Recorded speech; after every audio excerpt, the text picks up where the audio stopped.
when I take those shots, and so I think it just and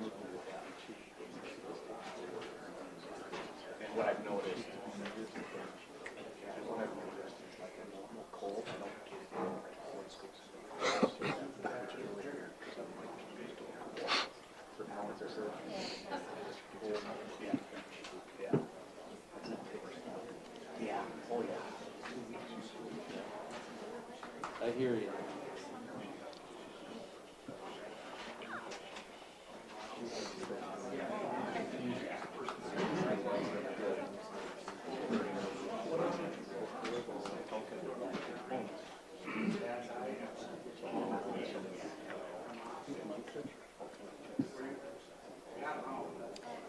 I helped do this 5 years ago, 6 years ago.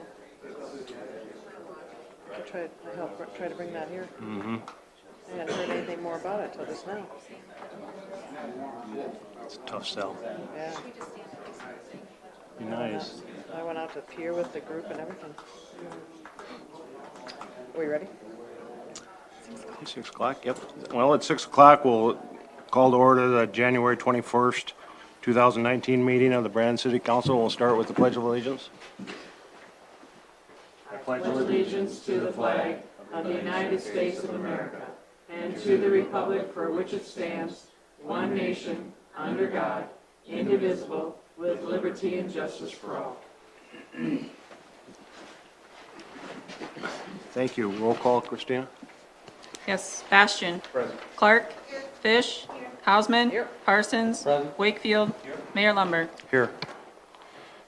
Okay, first, can I have a motion to approve the agenda as presented? We're going to take 13B, the purchase wetland credits, off the agenda for tonight. Second. Motion is second. All those in favor of approving the agenda as revised, please signify by saying aye. Aye. Opposed? Motion carried. Approval of the minutes of January 3rd and January 7th. I can have a motion. So moved. Second. Motion is second. Any discussion on the minutes? All those in favor signify by saying aye. Aye. Opposed? Motion carries. We need a motion for the approval of the bills and claims. Make a motion to approve. Motion is second. Any discussion on the approval of the bills and claims submitted with the agenda?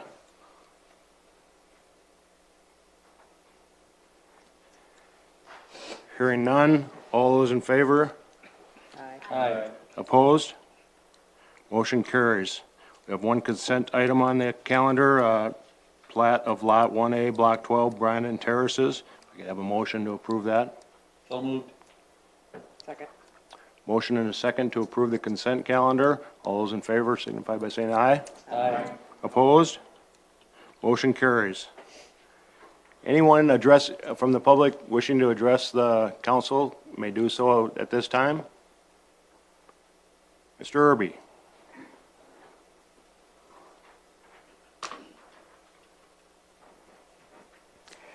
Jim Irby, 905 Maywood Street. I think most of you recognize my bald head. I'm here tonight to speak in reference to the ambulance standby payment request.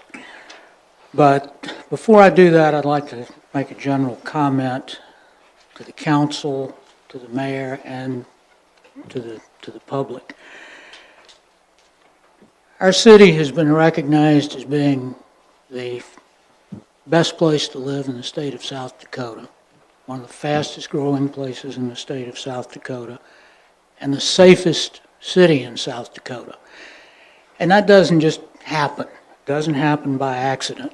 We didn't achieve that by the 7 of you being interested in nothing but self-preservation, by being incompetent, by being corrupt, by being the good old boy network that some on social media are trying to portray you as, and unfortunately many of those doing it from the anonymity of a computer keyboard.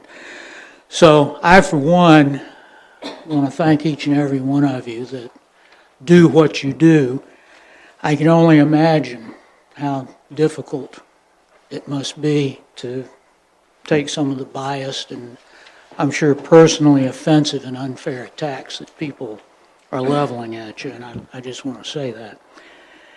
And that being said, I'm old. I wouldn't say this if my wife were here, but she's old. Both of us are getting older with every minute that goes by. And I don't have the insights that you guys have into the ambulance situation. I don't know all the nuances of it. What I do know is that with every day that goes by, the likelihood that either my wife or myself are going to need 911 or some form of emergency medical treatment increases. And the MedStar facility is literally seconds from my house. And the thought of it not being there for any reason is pretty unnerving. So as that item comes up on the agenda tonight and you folks think about it, I'd like to be that little voice in your head that reminds you of the fact that there's some old fogies out there that would like to know we have ambulance service standing by. Thanks. Thank you, Jim. Anyone else wish to address the council tonight? Yep. Yes, sir.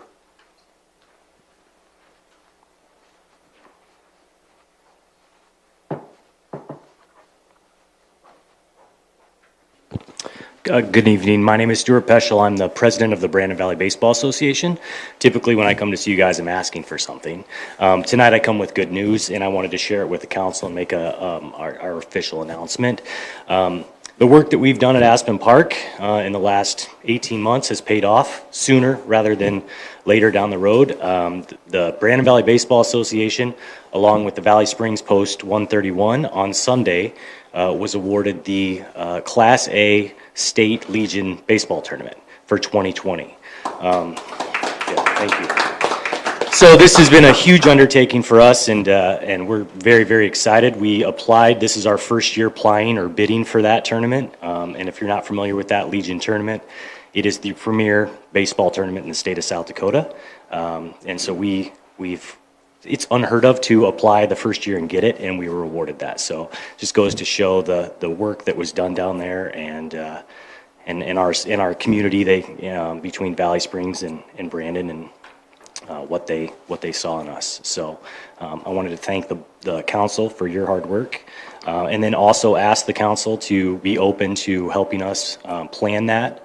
I think it's a great opportunity to showcase our city, and we could definitely use some help from the city in that. Very good. Yeah, Thank you. Thank you. Yeah, sounds great.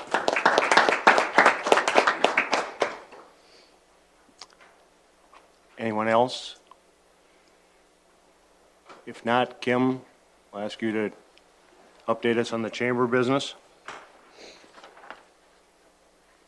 Kim Serwick, President CEO of the Brandon Valley Area Chamber of Commerce. I was asked to come and speak to you about a couple topics. The first being the strategic planning that the city is actually working on. I'm a part of, with Chuck and Barb, we were kind of the core group that started working with Dakota Resources. How we got connected with Dakota Resources in the first place was the Chamber and the Development Foundation did a joint strategic planning 2 years ago with Dakota Resources. So we got to see the way that they structure how they get the information out of you, and we really got a lot out of it. So we were excited that to be working with Dakota Resources again, and just kind of wanted to let the council and all the folks know where we're at in that process. And Chuck and Barb, please chime in if I miss something. But the way that this is structured, we've got about 20 people, and the way that we kind of pulled a group of people together was we were trying to get folks that have reach throughout Brandon so that we can hopefully talk to as many Brandon residents throughout this process as we go. So far it's only been us doing our meetings, but there's one more meeting, and the next step will be listening sessions. And what listening sessions are, okay, let me back up just a second, because I want you to understand the way that this process is going to work. Most of the time when decisions are made, it's hierarchical. It's top to bottom. This way is the exact opposite, which I think is exactly what our community needs. We need to hear from all the folks and slowly come together and build up what our top priorities are, and then groups will be made to, do these items, is how it works. So the next thing that we're going to be learning as the group that we have right now is how to conduct a listening session. In a listening session, it's about 30 minutes. We're going to ask community folks to come, and there's going to be 3 questions. All we're going to do is we want feedback on these 3 questions. We're going to be filling out a whole bunch of sticky notes, of which every single listening session that we do from this point until April, we will have all of those sticky notes up on a huge wall, and we are having a community gathering. It is scheduled for Sunday, April 28th. The time is still to be determined, but it'll be, we've got the high school commons rented out, and Tony's Catering is reserved to facilitate a free meal for our community, so everyone can come. They can see what everybody else had for ideas, and this is where we come together and we start deciding, okay, what is it that this community wants? What is it that's the most important, and go from there. So Chuck, Barb, is there anything that I kind of left out that you wanted to convey? I would just add that this group has put forth a real effort to get the high school kids involved, so happy to see that. Yep. Yeah, we've got some two amazing high school folks. I'm just amazed at their leadership skills, and I think that's going to be wonderful as far as the listening sessions, and we'll get some of the younger communities input as well, which we need as many people as possible. So that is that piece. Switching over, for those that don't know, the Chamber has an issues management committee that is made up of community leaders around Brandon, where we kind of come together once a month to talk about the issues that really concern Brandon on a legislative level. So the things that affect us from the state's perspective, we do talk about other things as well, but clearly, as we're in the legislative session going right now, we have put together our 2019 legislative platform, which I've given to all of you, and there are some in the back too if anyone is interested in seeing what the Chamber is standing for as far as the legislative issues go. We do give this platform to all of our District 10 and District 25 legislators, so they can see where we as the Chamber stand on some issues. I should back up again. So how this legislative platform is put together. Again, we as the Issues Management Committee get together and talk about the issues. Then we send out a survey to all of our business members, which is over 400 email addresses. And we get feedback on pertinent issues, as well as we try to take the temperature of what people are thinking about the community in general as well. I'm happy to say that last year, now I'm getting myself confused. So the one we did last year, whether it's in 2017, but it's for 2018, the city didn't get a great rating because we ask, what do you think of how the city's doing, the school, the chamber, the state, and the county. This year, the biggest change was the city is much higher level, so people are liking what the city is doing over the past year. So I thought that was something that I really wanted to share with all of you. So some of these questions that we ask is, what's the most important thing to our business community? And this year, which every year, is always health insurance costs and availability. But the other thing that actually changed, it used to be taxation. It switched to qualified workforce availability, training, and education. So as many of you know, that the biggest problem we have right now is we don't have enough people to fill the jobs. So we are working very hard actually to do that, and we've got some really neat things that will be coming out with the school.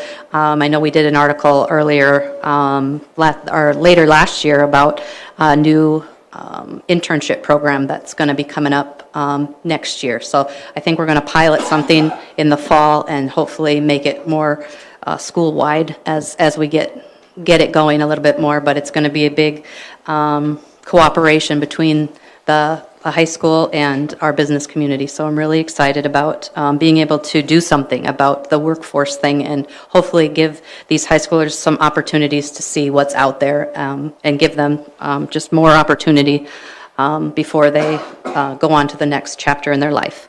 The second one we've had this on here for a while. The BVACC supports the construction of an Eastern South Dakota veteran nursing home on the Bethany Meadows campus in Brandon.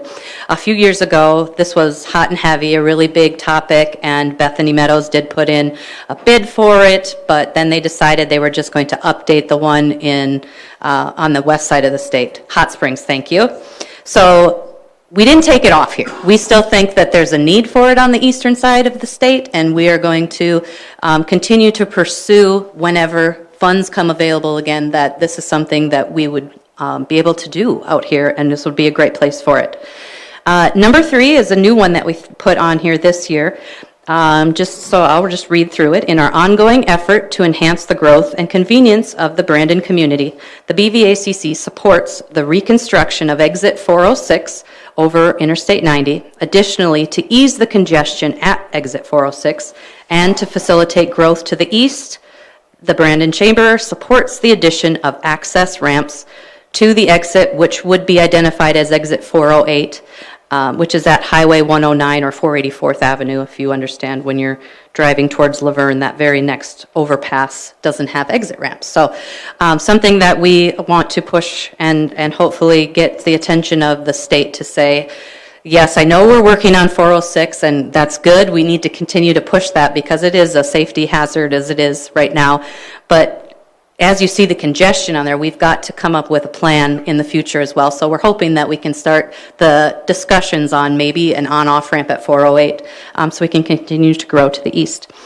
Number 4, we have, in order to ensure a properly trained workforce, the Chamber supports more coordination between businesses and the technical institutions to design specific training programs to meet business unique needs, and more emphasis on industry education partnerships to encourage development in new technologies.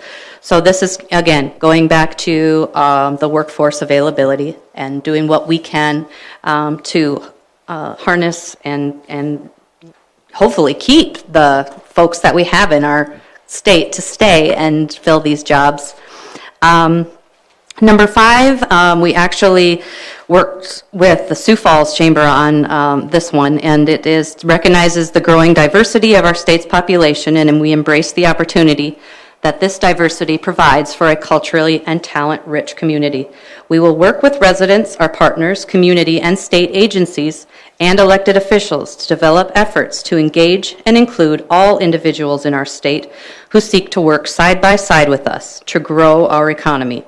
As we work to meet the workforce expectations evident today and predicted well into the future, legal immigration and refugee resettlement are proven and important strategies. We will also resist initiatives which inappropriately sanction or discriminate against individuals or groups.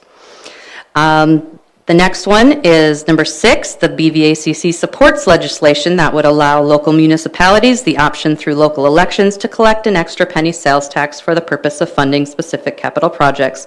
We've had this one on there a long time, and a lot of you know this as the home rule. Again, we think that the communities should have the option, if we wanted to, take something to a vote, say we wanted a community center, that the residents of Brandon could come together and vote, yes, we want to do this. We can add an extra penny sales tax to be sunsetted when we have enough money to build said community center or anything like that. So that's what that one really talks about. And the last one we have is tax increment financing. It's been an effective economic development tool, and we support current law regarding the application of TIFs and opposes change that would negatively impact this program's effectiveness. So again, we're just trying to put out there that TIFs are important and should be something we can continue to use. So this, again, goes to our legislators. We actually have a legislative coffee scheduled for this Saturday from 9 to 10:30 at Bethany Meadows. It's free of charge, and Bethany is good to us and offers coffee and rolls to anyone who attends. So if you would like to see your District 10 or 25 legislators and ask questions, please plan to attend that. Does anyone have any questions or thoughts? You might want to tell them about Brandon Day at the legislature. Brandon Day at the legislature is next Wednesday. We take a bus up to Pier. We leave the Holiday Inn at 6 a.m. and we get back about 7:30-ish. It's $40 per person. That includes your bus ride, your lunch, and your dinner. So pretty good deal. We have something new this year. There's going to be a busload of high schoolers also coming this year. So we're really excited to hopefully get the younger generation to see how policymaking works and hopefully get some excited so that maybe in the future we have somebody representing us from our community, because we do lack that at this point in the legislature. Nobody is from Brandon representing us. So really excited to get to bring these kids up there. So again, if you're interested, you can go to BrandonValleyChamber.com and get registered right online. And we'll get all the information out to you as far as where you need to be and when you need to be there. And we also serve lunch to the legislators while we're there too.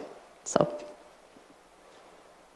I would encourage any of you that haven't had an opportunity to do that. It's very interesting to go and just see how the process works. thank you. Thanks, Kim. Thank you, Kim. Next, looks like we have a second reading of two ordinances, 577 and 575. Staff is requesting we delay these second readings until the February 4th council meeting. On both of them? Yep. Yeah, we can't do 575 until we do 577.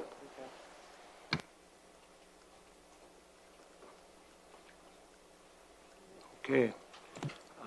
Under police, we have a request to offer a letter to a new police officer to fill a vacant position. Can you do anything with the golf course? It's closed. As we discussed on Thursday, we are ready to move ahead on offering a position that we have open. And just looking for a vote to allow us to do that. Can I have a motion? I'll make a motion to approve. Second. Motion and a second to allow Chief to extend an offer to our next person on our eligibility list. Yes. Any further discussion? I think there was some information that was provided to us by our legal counsel that questioned this ability to do this at this time. I'm sorry, I didn't quite hear that. I didn't either. There's an email provided to us from our legal counsel that suggested we did not do this action at this time. As I recall that email, it said that we could move ahead on doing the conditional offer. She didn't see an issue with that, and then discuss the rest of the issues. I mean, do you have that? If I remember correctly, the email indicated that since the position had been posted at City Hall, we could move ahead with the conditional offer and then review the process later. Yes, I do not remember anything. Why don't we ask the legal counsel that's present to answer the question, since you're the one that's... Yeah, what Brian indicated is correct, based on the emails that I've reviewed. I know the issue came up when Lisa was here, and she recommended that the available job be posted. And in her email, she indicates that she understands that that posting did take place. And if it has taken place, and of course, that didn't result in anything that would, require different action, then in her view, it was okay to move forward with a conditional offer. And again, it was posted at City Hall, and we received no applications. Any other discussion? All those in favor signify by saying aye. Aye. Opposed? Motion carries. Thank you.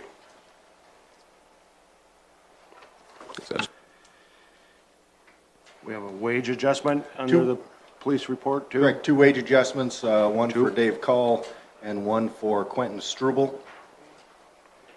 We'll be seeing those on the council meeting preceding their anniversary date. Motion to approve those wage adjustments? So moved. Second? Second. Motion and a second. Any discussion? All those in favor signify by saying aye. Aye. Opposed? Motion carries. Under the Parks and Recreation Committee report, as usual, we have their work report for the month, or the 2-week period, and we also have an MOU with the Softball Association for the ballpark fences in Aspen Park, do some modifications there. I would entertain a motion from the council to approve that MOU. Motion and a second. Any discussion on that? If not, I would ask all those in favor signify by saying aye. Aye. Opposed? Motion carries. Thank you. The Parks Department would also like to purchase 3 pieces of equipment, it looks like there: dump trailer, mower, and pool heaters. So we're in your packet for review, so I'd ask for a motion to purchase those 3 items. Second.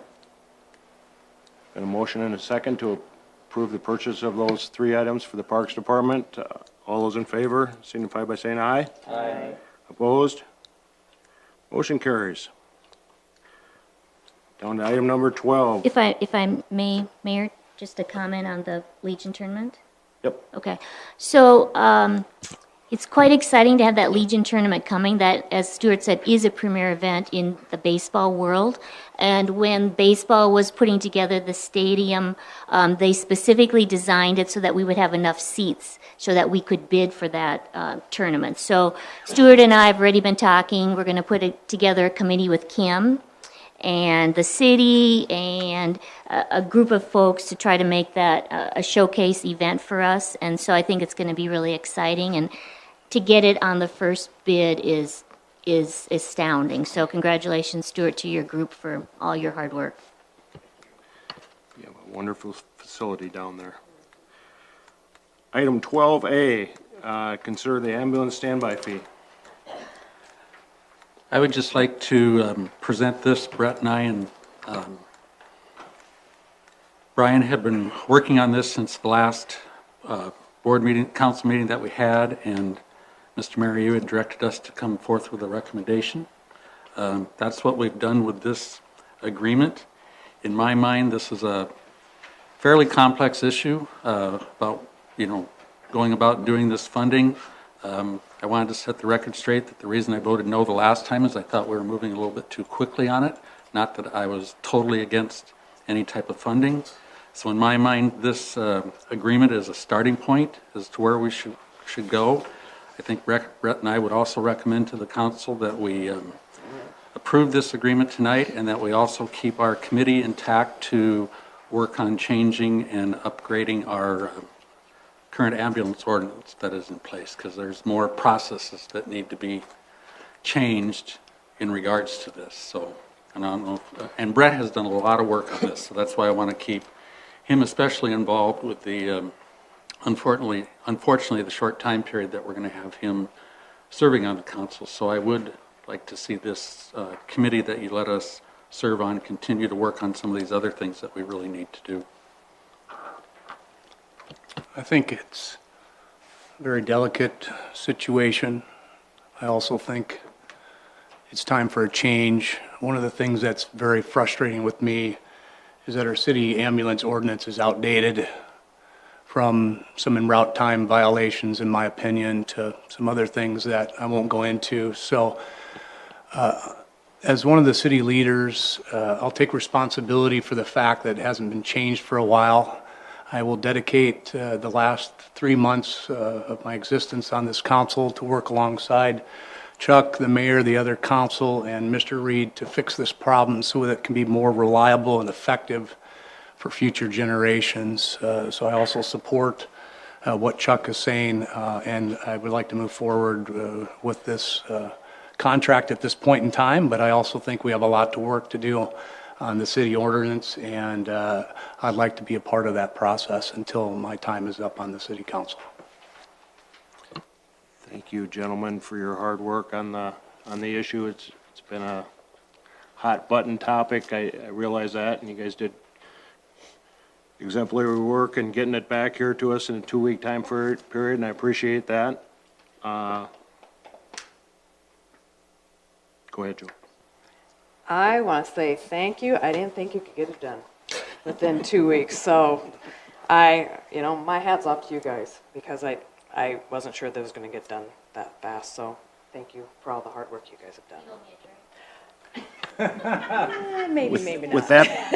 With that being said, I'd ask for a motion to approve the contract for ambulance services for a 1-year time period with MedStar. I would gladly say second. Motion and a second to approve the contract with MedStar for a 1-year time period in the amount of $49,999. Any further discussion? Just a quick comment on the follow-up items. Are these things that we can have timeframes with so they don't fall off the ordinance? I mean, should that be looked at in a month, or what are you guys thinking? Oh, I think our time frame is we want to start getting looked at hopefully by the next meeting. So just to clarify, do we need it to say a year, or should it say, the motion say something about ending December 31st, or how do we need to make sure that motion is read? We're proposing that it be the end of this year, December 31st. 2019 calendar year. Yeah, I just want to make sure that we make the motion correct, because it said for a year, so we need to clarify that, just so that we don't have... For 2019. All those in favor of the motion signify by saying aye. Aye. Opposed? Motion carried. Thanks, guys, for all your hard work. Yes, thank you. You really hustled on that. Item number 12C, we have a review of the 2018 building permits and population estimates in Brandon. Just for review, do you want me to go? We have B, resolution transfer of funds. Oh, I'm sorry. Yes, Resolution 519, a transfer of funds for the year-end budget purposes. Christina? This is just a transfer of funds at the end of year to get the cash at zero for both of those funds. The golf course will be transferring to the golf course for $270,93. And then the Sylvan Circle project is just temporary until the bond comes in this year as the project gets rolling. I would like to add that I asked Christina possibly for the next meeting if we could have more of a breakdown on that transfer to the golf course, just to see where all the funds have gone, but I certainly support the transfer. Very good. Can I have a motion? So moved. Second. Motion and a second. Any further discussion? I just add that Christina did get something in tonight's board packet. I saw Chuck on past. I just pulled it up right now. Okay. Very good. All those in favor signify by saying aye. Aye. Opposed? Motion carries.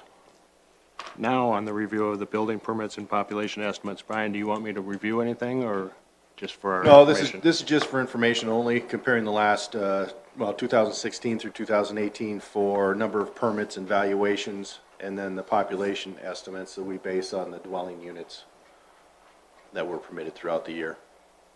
Very good. Any questions from the council? Moving on to 12D, social media policy.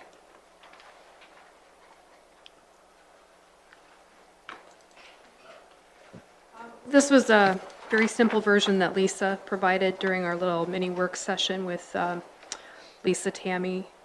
Tim was called in on the phone, and myself. We really altered very little to what she came up with, so it's pretty self-explanatory, with the top part being the applicable portion to the staff, and then the bottom part more towards social media in general, like with our city's Facebook page. So really, it's two pieces. The administrative policy is basically there to protect the city page, allowing the city page to delete any comments that would be slanderous, not on topic, anything like that. So that's there. And then the other portion is what would go into the employee handbook. At this point, the employee handbook part, I think that's in process, so that would get added in at a later date. But I think the discussion was in order to get to this step where we can allow commenting to happen on the city-owned Facebook page, we would want to have these this policy in place to make sure that there was the ability to delete anything that didn't belong on the page. So any kind of nasty comments, anything like that, that's the intent of it. So did you two have a recommendation for whether it be the city administrator or the mayor? I'm fine with it either way. I think Tim was having an opinion on that. The only thing I was looking out for is we continue to put more under Brian's shoulders, and how do we want to decipher that, if it's something that we want Brian to be responsible for, or where it wants to go. In this case, we have it set up as in yellow where we could change it out. If we wanted a city administrator, that should not be an issue. But in this case, it was just how do we want to delegate those duties. If it stays in Brian's court, then he delegates it. But we don't have a policy in place to delegate those authorities, is kind of the discussion there and why it was highlighted. So do you have a recommendation whether you want it to be city administrator or the mayor, or just the city administrator? I have a recommendation. I would leave it as the city administrator. I would do the same. I'll follow suit. With that being said, can I have I would entertain a motion to approve the social media policy? And that would be resolution 719. Thank you. Resolution 719. So moved. Second. Motion and a second to approve Resolution 719. Any further discussion? I just Yes. had Oh, go ahead. Go ahead, one other Jeff. comment. I know it's not written in here and I don't expect it to be, nor should it be, but I would ask that the comments that are going to appear on there, that staff reply to those, and we as a council resist that. I'd like to see staff respond only. And my concern on this is, at the end, it says when we as a council are responding to a personal view, and we say, these are my opinions and do not represent those of the city, we can say that, but they still think that we're representing the city in a lot of cases. So I just want us to be careful and err on the side of caution in that respect, because I think a lot of people gloss over that. That's actually just applicable to if you're posting on a city social media site. And then one last thing that I just kind of want to bring forth is in this policy, anything that is deleted, it's required to be documented that it was deleted. And then if an individual does feel that that should not have been deleted or restricted, they can appear before the council within the 30 days. So it will be documented that it's deleted. If you disagree with that, you can bring it in front of the entire council. That's kind of how the process would work. Christina? Okay. I'm just curious if there's anyone up here on the council that would disagree with staff being the ones to comment?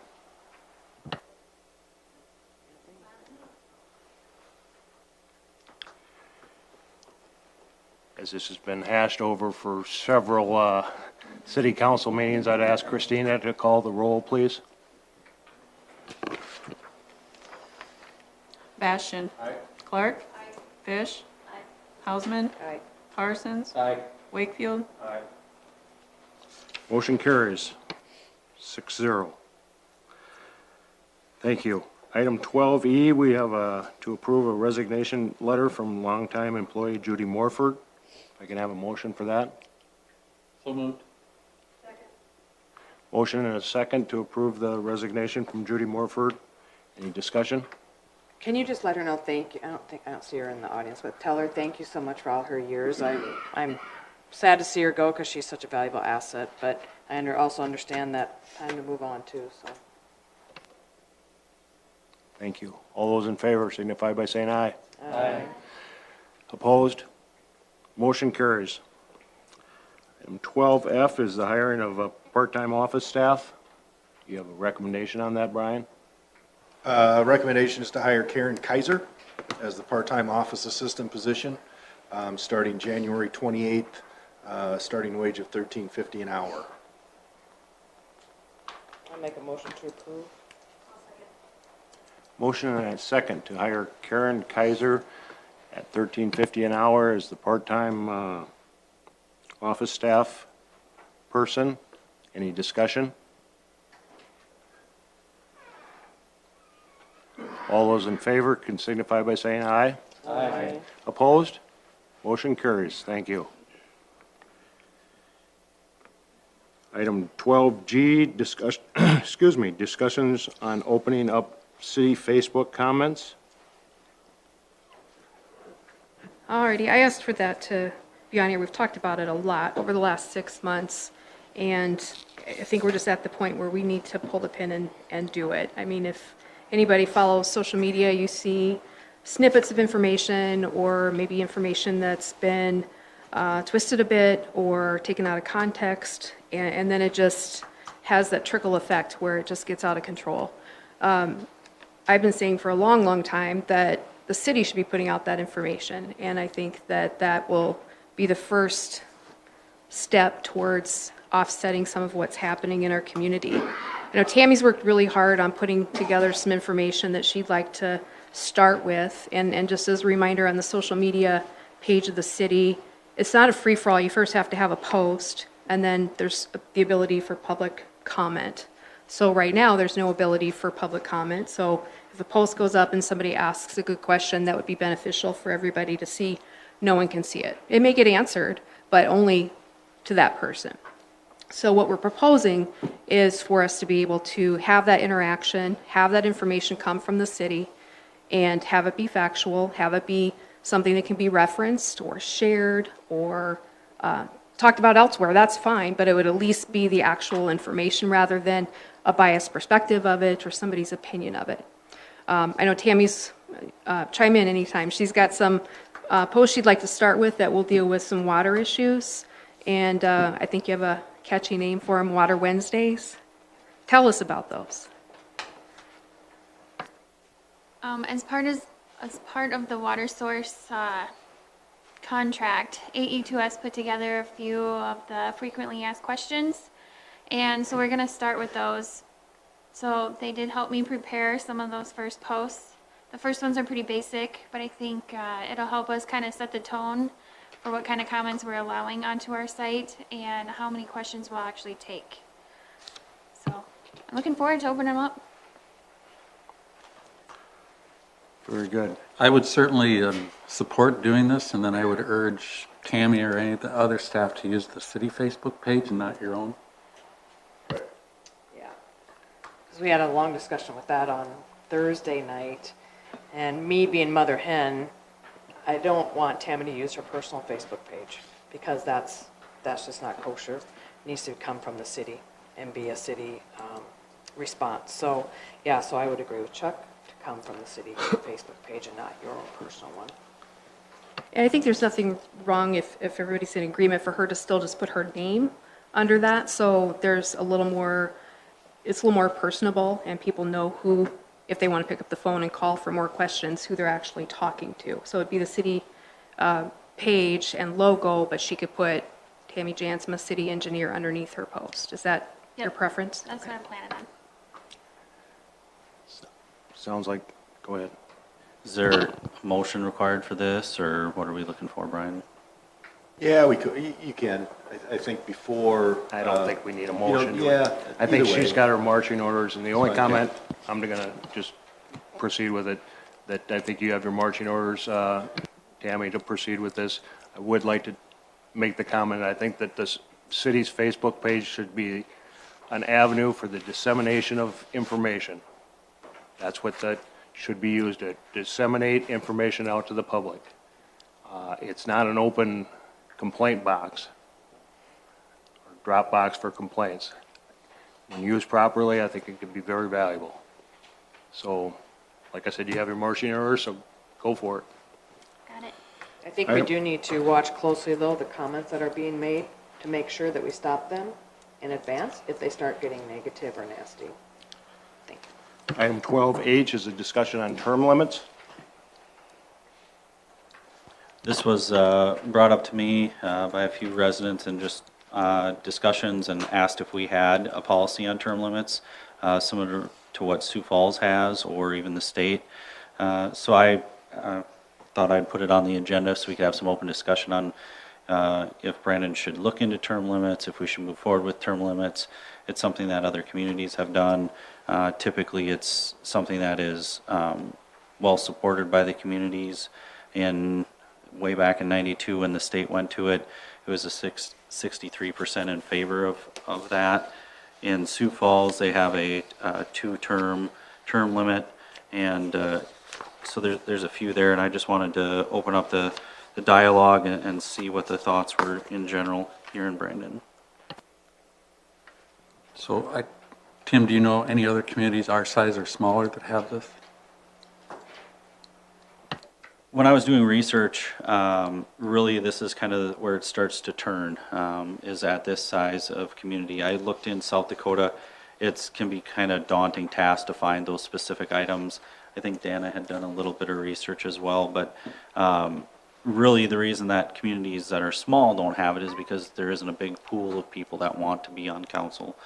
So it's kind of a smaller pool to pick from. But when communities start hitting, as we transition into the 10,000 plus, I've seen several communities in Minnesota that is kind of where they start implementing it to get some changeover. I actually am not in favor of term limits at the state level because, again, as you mentioned, Tim, it's hard to get volunteers, and we've finally given those legislators a raise now to $12,000, but for many, many years they were making $6,000. Time taken away from their families and their businesses. So at the state level, I am not in favor of term limits. I am certainly in favor of them at the federal level. That's where we need to get them implemented. At the council level, I think you let the voters choose. And if they feel that someone has been on council for too long, they're going to kick them off. And I think that's a voter decision, not a council decision. And I agree with you. Has there been any pressing concerns in the past, council members, administration? We couldn't get Had anybody any? to run. You had a huge outcry, Mr. Wakefield, on Just a few, so I thought I'd make sure that we had some open discussion about it, sir.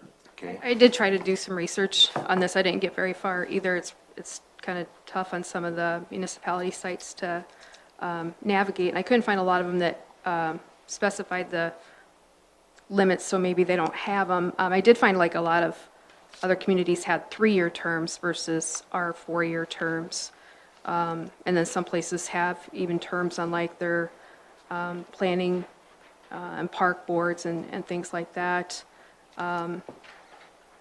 It's a tough topic.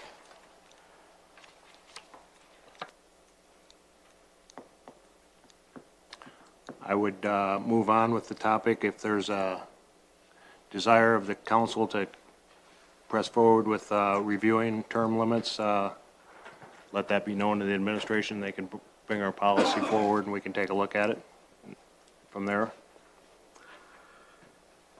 Okay, the street committee report, maintenance work report for you to review. Item 13C is a resolution 419 to set the snow and ice removal fee. I will need a motion on that. Motion to approve. Second. I have a motion and a second to approve resolution 419, which delineates the snow and ice removal fee at $50 an hour with a $50 minimum. $50 an hour with a $50 minimum. Any further discussion? All those in favor signify by saying aye. Aye. Opposed? Motion carries. We have a very lengthy, another lengthy transit bus agreement with the state of South Dakota. I need a motion to approve that. So moved. Second. I would ask if there's any discussion, but if there is, I'm going to turn it off. All those in favor signify by saying aye. Aye. Opposed? Motion carries. We have nothing further on safety and Holly crosswalks, I don't think, tonight. Correct. Item 14 is Water and Sewer Committee report. Resolution 6-19 is the clear water connection fee. And that one will be delayed as well, because that's contingent upon ordinance 575. Oh, I'm sorry, yeah, okay. Oh, yeah, you can, if you want to discuss the fee, that might be a good discussion to have as to how much we should set that connection fee for sump pumps. What's the recommendation from the administration? Right now, it's in there, in the draft resolution at $25 per year. Raleigh's got some information, or gave you some information. One of the issues is we don't know what sump pumps pump. Each one is different. You know, there's some that may be putting out 1,000 gallons a day, and some might be putting out 15 gallons a day. And we just don't know that, and there's really no way that we can. It's a tough one. So, you know, at this point in time, I would just soon like to know who has those connections, so that we can monitor those. We can certainly review that fee in the future, but I think at this point in time, it's more important to gather that information as to how many we have connected to the system than recouping costs. $5 is minimal. Place to start.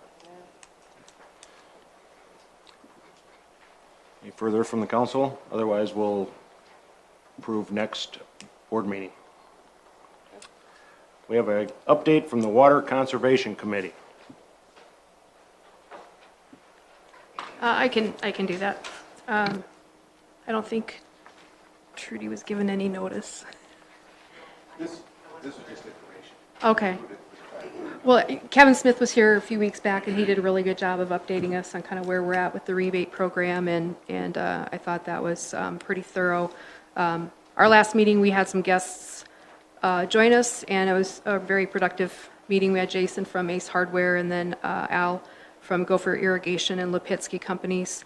And they really helped us from an outside perspective with our rebate program, as well as community education and awareness. So we're going to make some of our visuals a little bit different off of their suggestions, and that was good. We're excited to partner a little bit with both of them, actually. Al's going to help get some rebate forms out to his customers and put our information in a newsletter he does, and Jason is going to help us display some of the rebate forms over at Ace Hardware, and then allow us to put up some literature on our lawn watering program. After our guests left, our committee spent quite a bit of time on marketing ideas. We really received confirmation from our guests that there's still a lot of people out in the public that are just unaware of the conservation efforts and or how the lawn watering program is actually working. We learned that a lot of people think that it's just all clear to water as you wish until we go to green. So a lot of people don't understand that we're in green. We're in green right now. So unless we go to yellow or red, we're always in green. So that was kind of an eye-opener for us to get that feedback.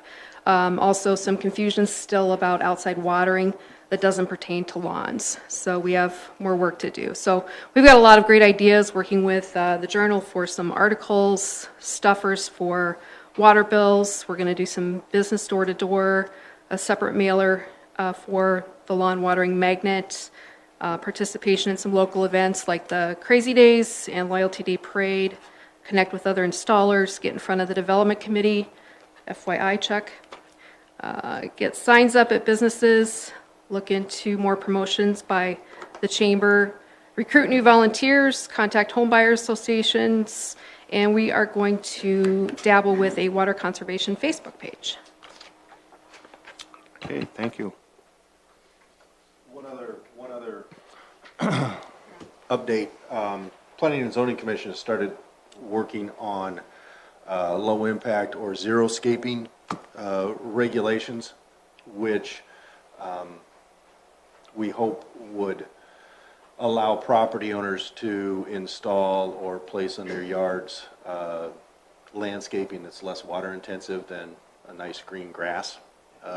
Tammy's been kind of leading that effort with her experience in Seattle. So that's working its way through P&Z. I think there's quite a bit of excitement at P&Z level to review those regs. Very good. Good to hear. Thank you. Item 14C on the agenda is to approve an invoice for 201 Holly Boulevard project that our water and sewer guys had to fix. Yep, I need a motion to approve the invoice. Yeah, yep. Second. Motion and a second to approve the invoice for this work that was done in the amount of $148. Any discussion? Brian, I think there might be more coming, correct, once spring gets done with the landscaping or something like that? I just want to clarify. I would imagine we dug up his yard again for the 4th time in the last couple years. So we've got a pretty good routine with him, unfortunately, to make sure that his yard gets restored. It's not a good thing when you have a routine for digging up yards. I know. All those in favor signify by saying aye. Aye. Opposed? Motion carries. We need to approval to advertise for bids on the Holly Boulevard construction project and the Main Avenue Interceptor Sewer Project to be bid out on to be advertised on January 30th and February 6th with a bid opening date of February 20th. Can I have a motion? So moved. Second. Motion and a second to approve the authorization to advertise for those bids. Any discussion? How's those easements coming? Confident that we can get it done by the end of the month. Anything further? All those in favor? Aye. Opposed? Motion carries. I think that brings us to the end of our agenda. Yeah, super construction pay request. We'll do those as a separate. Application number 10 for Sukup Construction on the biosolid removal and cell regrading project. It was in the amount of $36,700.43. I'll make a motion to approve. motion and a second to approve pay app number 10 to Sukup. All those in favor or any discussion? All those in favor signify by saying aye. Aye. Opposed? Motion carries. Sorry about that. That brings us to the end of our agenda. Just a couple of reminders. We've got Brandon Day at the legislature on the 30th of this month. If you're interested in going, please contact Christina. The South Dakota Municipal League Rib Dinner is scheduled for February 5th in Pierre. So if you're, and Yvonne Taylor usually gives an update to the legislative session, even though it's early. And then we can certainly go up to legislative committees the next day if you want to. So again, contact Christina, and then we've got a table for auction of Maury if you're interested, if anyone is interested in going. Contact Christina. Can I have a motion for adjournment? I'll make a motion to adjourn. Second? Motion and a second to adjourn at 6:58. No, we don't have executive? All those in favor signify by saying aye. Aye. I'm like, what? Opposed? Motion carries. I'm like, executive.